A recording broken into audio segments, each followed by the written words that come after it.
Welcome to Ask the Beauty Advisor, a podcast that answers your health and beauty questions. Hosted by health and beauty advisor, Deanna Lynn. Hey there. Hello, and thank you for tuning in to Ask the Beauty Advisor. This is the podcast where we talk about all things health and beauty. I'm your host, Deanna, and I'm here to answer all your health and beauty questions. On today's episode, I have a very special guest. Yes, we're going to be talking about makeup today. I have a makeup artist on. Before I bring our guest on for today, I want to address a problem that some of you are having. Some of you that have signed up for the newsletter are saying that you're not receiving it. Well, we found out that some of the mail systems have changed, and a lot of that stuff is going into your spam folder. So check your spam folder. And speaking of the monthly newsletter, in a couple of days, I'll be sending out this month's newsletter. That's the August 2016 newsletter. If you haven't signed up for that yet, you are missing out. I know how you like do-it-yourself beauty products, so I have included in the August newsletter, August 2016, a remarkable beauty serum that you can make right at home. This is a do-it-yourself project.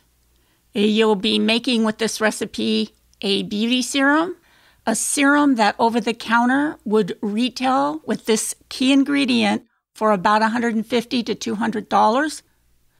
So for very little money and a little effort, I'm going to show you how you can make this serum right at home, right from your own kitchen. But you got to sign up for the newsletter. Yep. And how do you do that? Well, there are various ways you can do that. You can sign up right there. If you're listening in iTunes, there's a link in the show notes. Just click on the icon. You'll see a link to sign up right there in the show notes. You won't even have to leave iTunes. You won't even have to miss a word of today's podcast. You can sign up right there while you're listening. Now, if you're not anywhere where you can see that link, you're going to have to go to the blog, askthebeautyadvisor.com. You can subscribe there, or you can go to the Facebook page, Ask the Beauty Advisor on Facebook. Or I have a new way for you to sign up. You can text me your email address, and here is that text number. Text me or phone me. Leave your email address, 818-963-9637. Again, that's 818-963-9637. That number will also be located in the show notes.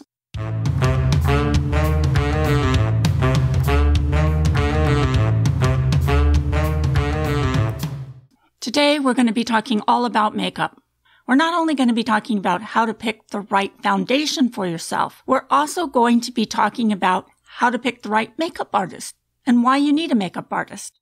Today's guest, Glory Eke, considers herself a glamourpreneur. She's a makeup artist and blogger. She lives in the Lone Star State and enjoys nights out with her girlfriends. She adores Sunday brunch, 6-inch heels, and tall crafts of bottomless prickly pear mimosas. She loves them sparkly and bubbly, which might also describe her personality. Those sound good. I could go for one of those right now. So without further ado, let's go ahead and meet Glory.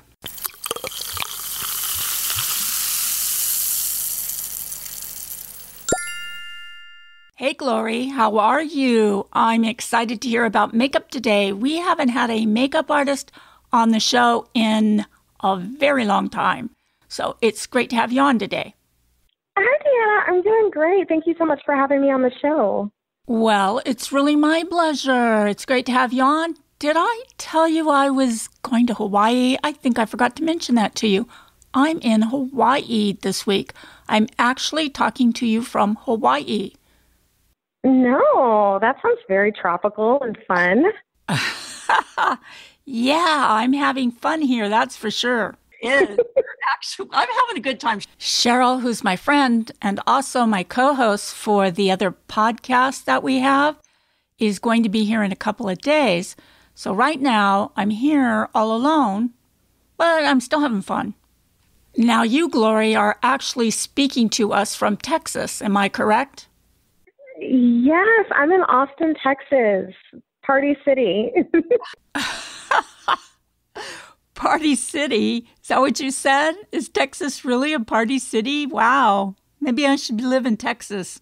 Is it really a party city? Yeah, University of Texas is here in Austin, and so there are a lot of college kids, and we're famous for 6th Street, so a lot of people will come down just to experience 6th Street. So there's a lot of, bars and clubs just around town in general, but yeah, the downtown area is party central. So definitely if you're into the party scene, this is the place to be. Wow, well, I didn't really know that. I don't know why I didn't know that, but I didn't know that. Now, were you born and raised in Texas? Yeah, I was born and raised in Austin. So, born and raised here. I did move to Dallas for a few years, and I loved that. I'm from Texas. So I know we get, the media portrays us as being very country, although I don't think we're that country, but we do say things like y'all all the time. That's normal to us. So. Well, you all is pretty cute. We really like that here in California. But our image of the girls in Texas are big hair and lots of glitzy makeup. That's the image that we think of when we think of girls from Texas here in California. And Texas is one of the states I've never been to. I kind of really love to visit Texas and see what it's all about. I think I belong in Texas. I love the big hair and makeup. Fun. Yeah. Yeah. Yeah, and I'm hoping I get to go vacation in Hawaii sometime soon. Yeah, well, Hawaii is very romantic. It's a very romantic place. And once you're here, you'll understand why so many people go to Hawaii on their honeymoon. So romantic. I really kind of wish my husband was here because I think he would have really enjoyed Hawaii. This is my second trip here. The first time I did go with my first husband. And yeah, there's a lot of really beautiful sunsets here, cool beaches, very romantic. I'm actually here this week on business. When my girlfriend Cheryl gets here, we will enjoy the restaurants and sightseeing together. We're going to make it kind of fun, but it's really just a business trip. Sounds so fun. Yeah, I hope so. But I know the listeners are anxious to hear more about you and what you do and what you're the most proud of. Sure. So right now, my company is called Glow by Glory, and I specialize in doing makeup for special events. I primarily do bridal makeup, but I also do glamour makeup. That's primarily what I do. What I'm most proud of, I would say, I think I'm really just proud of following my dreams, and really just doing what it is that makes me excited to wake up in the morning, because that's hard. It's not something that everybody can do. It's hard to take a path that's very untraditional. So I would say I'm most proud of, staying true to myself and helping women, look and feel beautiful every day. Well, being able to do something that you love and helping people at the same time, that's really a blessing, Glory. How long have you been a makeup artist? I've been a makeup artist for about 4 years. Oh, really? Wow, that's awesome. Yes, it's the most fulfilling job I've ever had. So, Glory, tell me, how can going to a makeup artist benefit us? What benefits can we get from going to a makeup artist? Well, a number of things. I would say if you're just starting off with makeup and you're really wanting to learn how to do your own makeup, going to a makeup professional is key because they can teach you the right way to apply products. They can help you discover the products that would work best for you.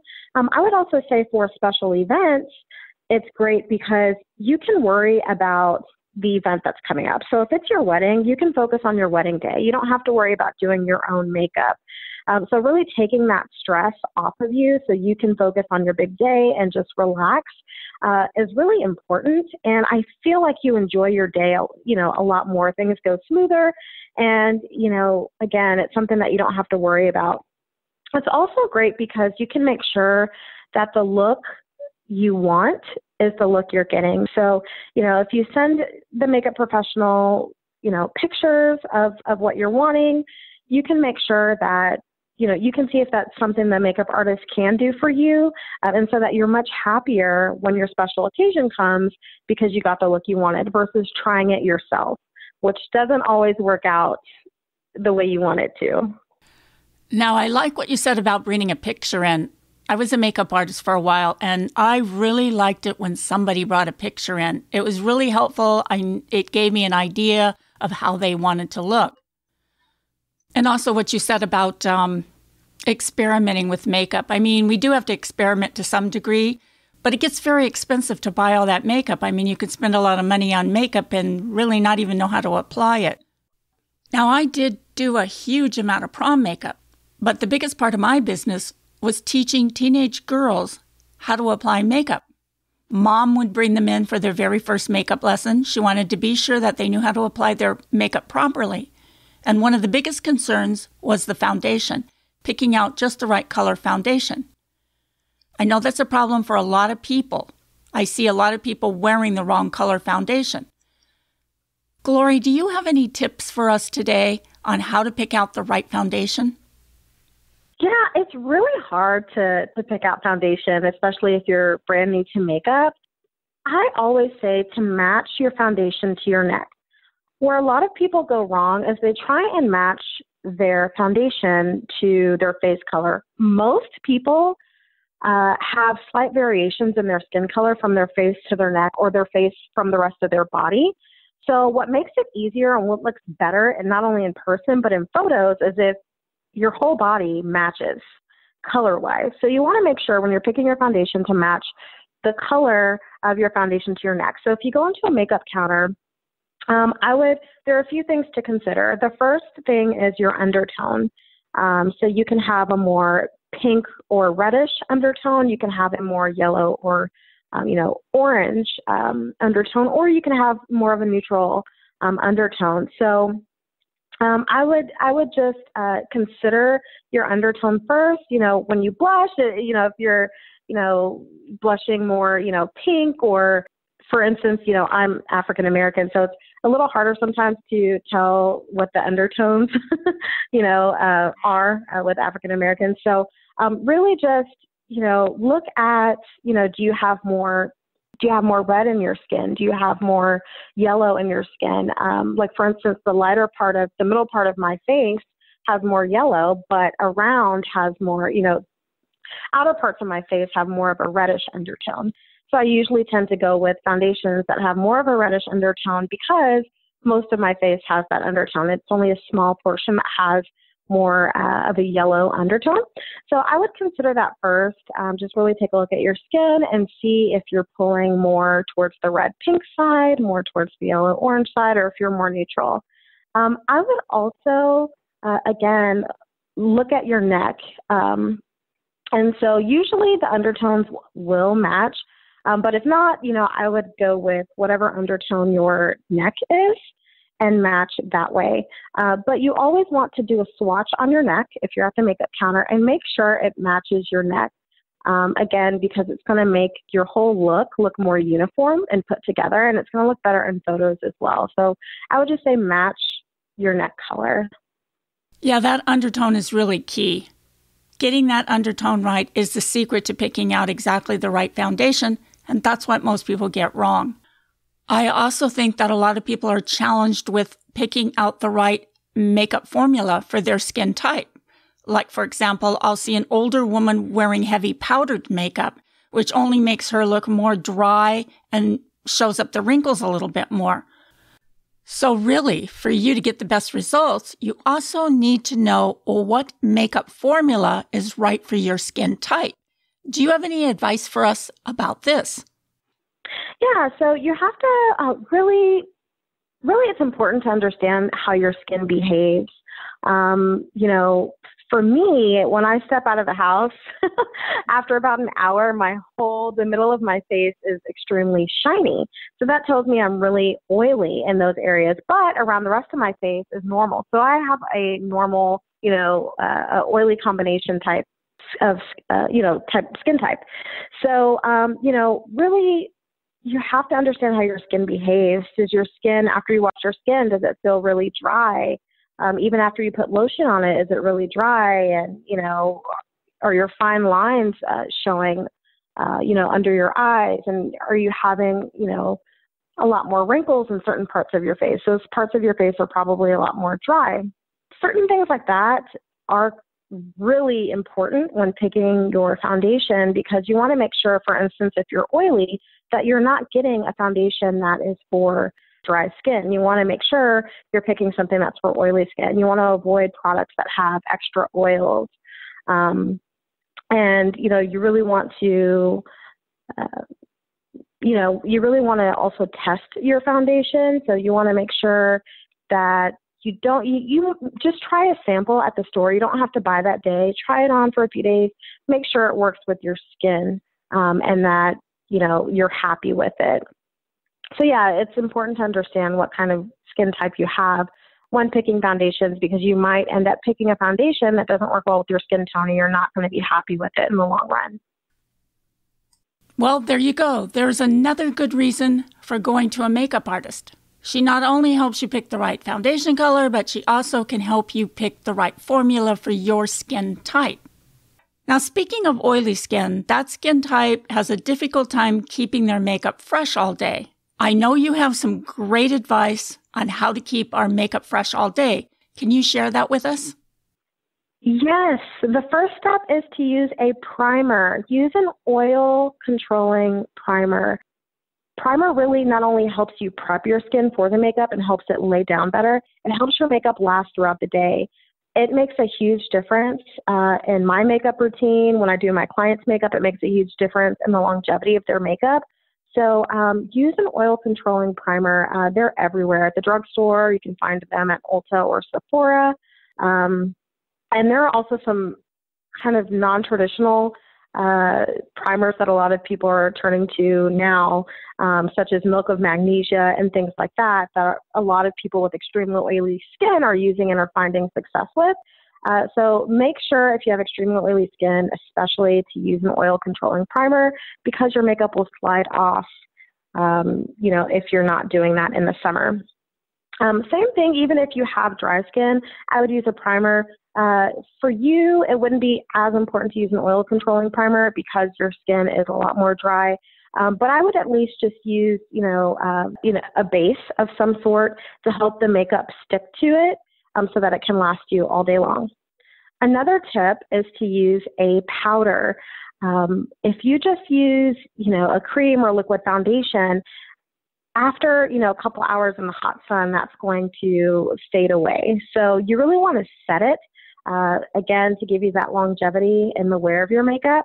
So I would say get a mattifying powder to set your face if you're going to be outside, especially in the summer. I would also say to use a makeup setting spray.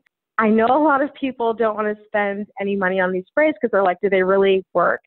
And I'm here to tell you that they do. It makes a huge difference when you use a makeup setting spray. There are all kinds of different sprays. There's some that are for dry skin, some that are for oily skin, some that are for normal skin, some that really are there to help with the longevity in terms of wear of your makeup. So I would just say my favorites are from Skindinavia and Urban Decay. The Urban Decay All Nighter Spray is a holy grail product that works for all skin types. And it really helps to keep your makeup looking good all day. You can even carry it in your purse and spray it throughout the day if you feel like you're, getting shiny, or maybe your makeup isn't looking as fresh. So I love my setting sprays, and I think those are key for not only making your makeup last throughout the summer, but also keeping it fresh and looking good throughout the day. Wow, nicely done, Glory. Great advice. You specialize in wedding makeup. So could you also give us some advice on how we should go about picking the right makeup artist for our wedding? Yeah, so I would say really looking at their website is crucial. There are some makeup artists that only have, an Instagram, a LinkedIn, Style Sheet. That's great, but usually with a lot of those makeup artists, they're just starting out. So just make sure, and it's completely okay to work with an up-and-coming makeup artist. Just make sure they have plenty of pictures on their website. You've talked with them, you feel comfortable, and maybe, you've read a few testimonials. But depending on what you're looking for, I would say if you're looking for a professional that have a lot of experience in the industry, to check out their website. Go to their website, take a look around, look at their pictures, make sure there are pictures in their portfolio that you actually like. If you don't like the makeup in any of the pictures on their portfolio, they're probably not the right makeup artist for you. So make sure you actually like the makeup that are in their photos. Make sure you talk to the makeup artist, because you want to make sure you guys mesh well together. You want to make sure it's someone that you would feel comfortable working with and you're happy to work with. So give them a call before you book, just to have a quick chat and make sure you feel comfortable with them. I would also say read the testimonials on their website. Read the testimonials on Yelp if they have, if they have a presence on Yelp. And I would also say talk with your friends. If this is a makeup artist that your friends have used in the past, or that, maybe someone has referred you to, just make sure you find out about their experience, what they liked, what they didn't like. Most of my business comes from referrals. And so a lot of the times, clients don't even feel like they need to talk to me because they trust their friends who referred them, which is always nice. But, if you're not able to do that, if you weren't referred to that individual, just make sure to have a call with them and make sure they're someone that you'd feel comfortable working with, because it is your big day. So you want to make sure you feel good about that person. And then I would also say schedule a trial. If you want to make sure that your wedding makeup is going to be perfect and it's what the look that you're going for, you have to do a trial run, because otherwise you really wouldn't know if they're capable of doing what you want them to do. So I would say, set aside some money to schedule a trial and make sure that you can get that look that you're wanting for your wedding day. Yeah, I really think that trial is really important. And I would recommend that to everybody, that they set up a trial and have their makeup done by the artist first. I mean, it's worth investing a little bit of money in that, because you're going to be very nervous on your wedding day and you don't want the makeup to be a big surprise. So I agree with you. I think the trial is very important. Mm-hmm. I always ask every single bride that I talk to if they want to schedule a trial. I think it's important, one, to let them know that is something you offer, and two, to make them feel more comfortable. Some brides will say no, and they'll just go ahead and book, but they felt comfortable with me asking. But especially if you're talking to someone that is on the fence about booking with you, definitely ask them to schedule a trial. Is there anything special that the client needs to bring to the makeup artist? What should a client be prepared to bring to a makeup artist? Okay, so if you've actually scheduled a trial, this is really a test run for you. So you want to make sure that the makeup artist you're dealing with is a professional. They should bring everything. You shouldn't have to bring anything. So they will bring all of the tools and all of the makeup. So I would say really the biggest thing that you need to do to prepare is there's not really anything you need to do to prepare. Just make sure that you are paying attention. So if the makeup artist is arriving late, they might arrive late on your wedding day. So just make sure that if there's anything that went wrong during the appointment, that it's not a big deal to you, because those things could end up happening on your wedding day and you don't want to have any issues. So I would just say to, pay attention to those things, make sure that you're vibing well with the makeup artist and that, again, you feel comfortable, and make sure the look is something that you're happy with. But there's nothing that you need to do personally to prepare for this appointment. Again, they need to bring all of the tools and all of the makeup for you. Now, when you go to the bride's location, are you expected to stay for the entire wedding and keep touching up her makeup? Or do you just apply the makeup and leave? How does that work? I do both. So it's completely up to the client. Usually brides are on a budget, so they just, want me to do the makeup and leave, and that's just a flat fee. Now, there are some brides that request me to stay, and that's when it turns into an hourly fee. Primarily, I get clients that just want me to do the makeup and leave. Some of them even invite me to attend their wedding, which is the sweetest thing. But it's more rare when I get a client that wants me to stay and do touch-ups.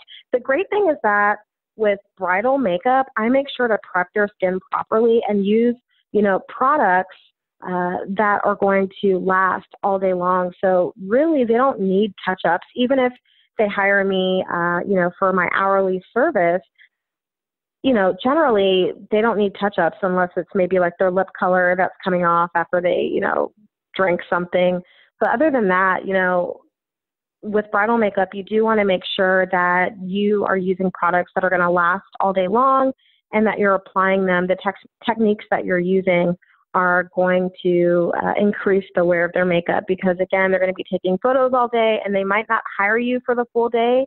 So you want to make sure, 3 hours from now, their makeup isn't sliding off of their face.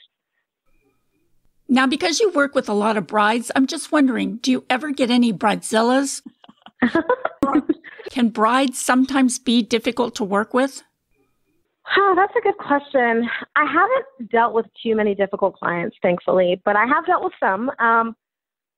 Primarily, it's not with my brides because a lot of the brides do end up scheduling trials. So on their wedding day, they're always happy with their makeup for the most part. And,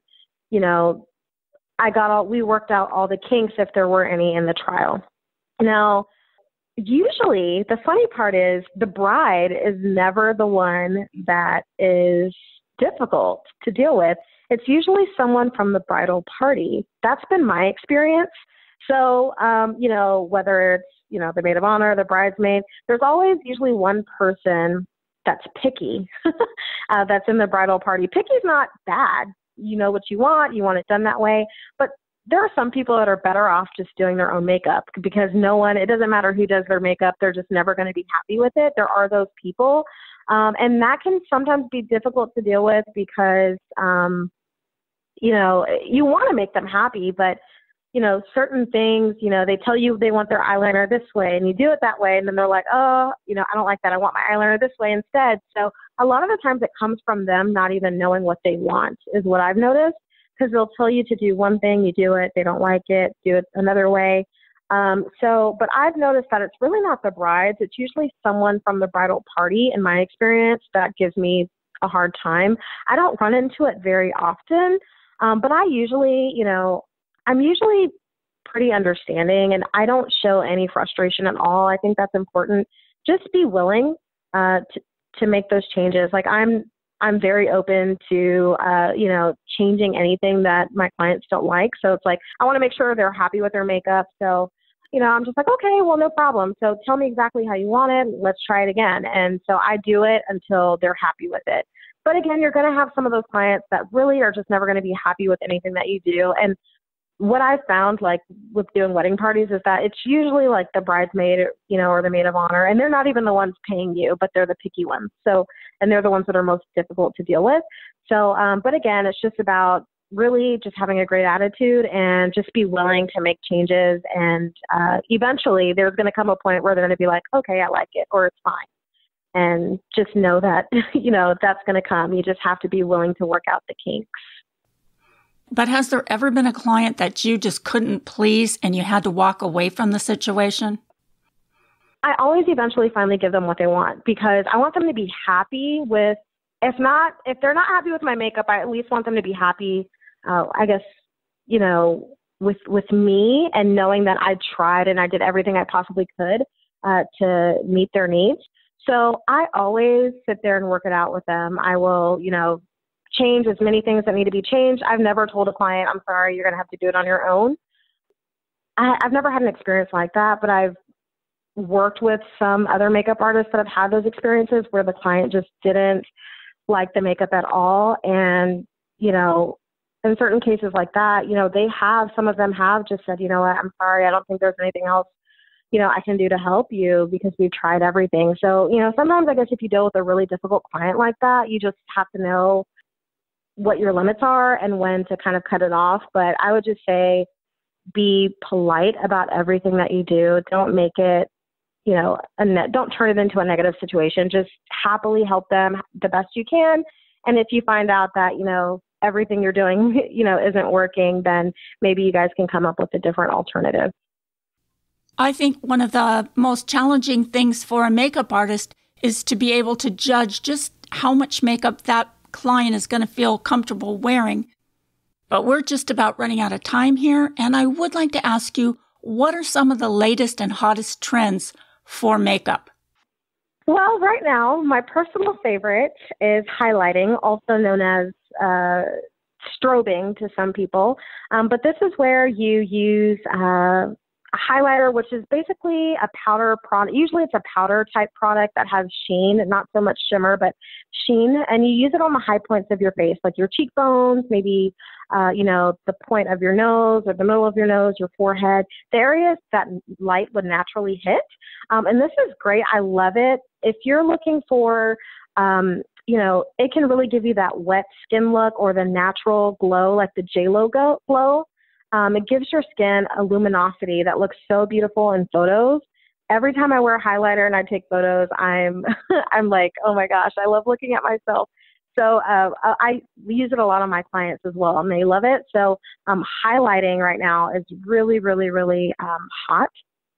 I would also say the matte lip trend. So at first I wasn't big on this trend because I have smaller lips and I've always looked for added volume. So I've always used gloss.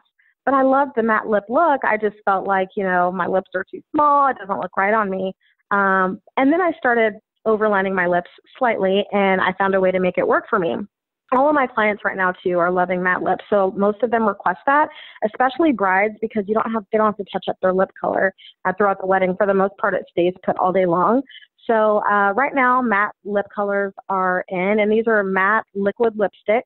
They dry down to a matte finish, so no shine at all, and they last usually anywhere from 8 to 12 hours, depending on the liquid lipsticks that you get. So that's huge right now, and everybody's really into the matte lip colors as well because of Kylie Jenner. She wears all these matte lip colors, and people are obsessed with her lips now. So that's pretty huge. So I would say those two things right now are really hot in the makeup world. Yeah, those matte lipsticks floored me at first. I couldn't understand why anybody would want their lips matte. I was so used to having the shiny, glitzy lips. For me, that glossy stuff was just gone in a minute. I remember I used to have to carry it around all the time and keep reapplying it. But as far as being practical, those matte lipsticks are great. They just stay on a lot longer, and it makes my life so much easier. But it did take some getting used to, and now I really like the matte lips. I think that's my favorite part about it, is that it stays on all day long. I know if I forget my lip color at home, at least I'll have at least a wash of color on my lips. With gloss, it rubs off so fast, but I love the look of gloss, but I love the longevity of matte lips. So definitely. So I guess now the trend went from shiny lips to shiny cheeks. I love the highlighter on the cheekbones. I don't really mind having my lips matte as long as I have some sparkle somewhere. And I love that highlighter around the cheekbones. I think that looks awesome. Yeah, it makes it look like you're on it. See, if I put my highlighter on today, it'll make me look like I'm in Hawaii with you somewhere, like on a tropical beach. It makes you look, no, really, it gives you this like healthy skin look that I love. Yeah. So, I mean, it's great. Even my clients that have really oily skin usually want to have the highlighted look. They just don't want to look oily. But, all my clients are loving that right now because it's like, oh my gosh, it's like you look like you're on a beach relaxing somewhere and your skin is so healthy, and it's great. Also, that contouring is really popular. I don't really look good in the contouring, but I know that's really hot right now. That is another trend that's big right now. I do love contouring. I will say that. Now, it doesn't work for everyone. If you naturally have a very, very skinny face or not much of a cheek area, it may not be for you. It really works well with people with round faces. It kind of helps slim down the face, or people that don't have much structure in their face. It adds that back in. I also love it because if you notice, when you put foundation on, it takes out all the natural dimension in your face. It makes you look flat. So adding contour back in gives the dimension back to your face, and, it looks better as well in photos. You don't look so flat. So usually I have to add the contour back in to add the dimension back into my face. So I think it's great. And it also, I feel like it makes me look like I'm 20 pounds smaller. So that's always nice. So I always do it. Especially it's great too if you have a double chin or extra fat under your jaw. It's great for hiding that as well. If you contour that area, it just makes it almost non-existent. Or at least it makes it look smaller. So I love it. And yeah, my clients love that as well. Glory, I love makeup, and I could probably talk to you about makeup all day. Unfortunately, we are running overtime, and I have one last question I would love to ask you. What are some of your favorite tools? What are some of the tools that you love for applying makeup? Yes, I love complexion sponges. So, or beauty sponges, or, the other term they go by. So you might have heard of the Beauty Blender, or Real Techniques has a complexion sponge that's orange. You can find those at Ulta or Target. But they are basically a sponge that help blend out your makeup. It's best to use them when they're damp. Using them dry really won't do anything for you. But you want to wet them, squeeze out the excess water, use them damp to blend out your cream and liquid products. Oh my gosh, it is amazing. Because back in the day, I used to use brushes for everything. And sometimes, not all the time, but sometimes you can get streakiness with brushes, even if you use synthetic brushes for like your liquid products. Sometimes it doesn't blend the way you want it to. If you're a beginner with makeup, it is amazing. Even if you're not a beginner, it blends your cream and liquid products flawlessly. You're going to have absolutely no lines, no streaks. It doesn't leave any hairs behind, like some brushes can sometimes do that. It's great. And really they last, maybe 4 to 6 months. So all you do is use tapping motions to blend in your liquid or cream products, and it blends like a dream. It takes like 3 minutes to blend my foundation versus like 10 minutes with the foundation brush. So that's my absolute favorite tool right now. But I also like blending brushes just for eyeshadow in general. I think it's important to have blending brushes if you're trying to experiment with eyeshadow. Even if for your lid color, so the eyeshadow you're putting on your lid, you can use your finger if you wanted to with that. But if you're trying to put color in your crease, it's great to have a really good blending brush. My favorite is the MAC 217 brush, because it can really get in your crease really well, define your crease, and it's really good with packing on color, because sometimes you'll use a blending brush and it just shears everything out, and you might have been going for a more bolder look. So with that one, I like that it keeps the color contained, but it also really blends out the shadow. There's also another blending brush that I love from Sigma. It's just called their large blending brush, and it's amazing for just a light wash of color on your eyes. It doesn't pack on much color, which is what I love about it. It's more so a brush that helps you blend everything out flawlessly. So I can't do my makeup without that. I actually want to buy like 3 or 4. That's my all-time favorite blending brush for my eyeshadow. It's also great for like a transition color. So if you're doing your eyeshadow, maybe for me, the first color I use is a transition color, which is basically an eyeshadow that's close to your skin tone, and that's naturally going to help all the other eyeshadows you use on top of it blend better. So typically I use this brush, and it just makes everything blend like a dream. Everything flows, which is what you want. Everything is just a natural sort of gradient effect. So I would say eyeshadow blending brushes are a must, and then a beauty sponge of some sort. My favorites are the Real Techniques complexion sponge and the Beauty Blender, which you can find pretty much at, Sephora. You can find it online. So those are my favorite tools. Glory, thank you for sharing all of that with us today. And where can people find you? Where can people find you online if they want to check out your makeup and your pictures and all that? Do you have a website? Sure. You can find me at www.glowwithoutthew.com. You can also find me on Instagram at glowbyglory.com as well. I will also post all your contact information in the show notes. So if anyone listening would like to check Glory out, you can find that information in the show notes. Glory, it's been great to have you on today. I thank you so much, and I hope you'll join us again. Thank you so much for having me.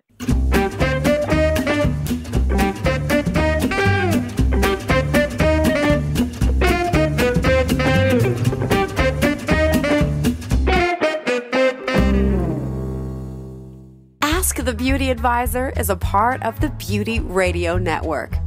If you have a podcast or need help in starting a podcast and would like to be a part of a free, supportive network, then learn more by contacting Deanna at beautyradionetwork.com.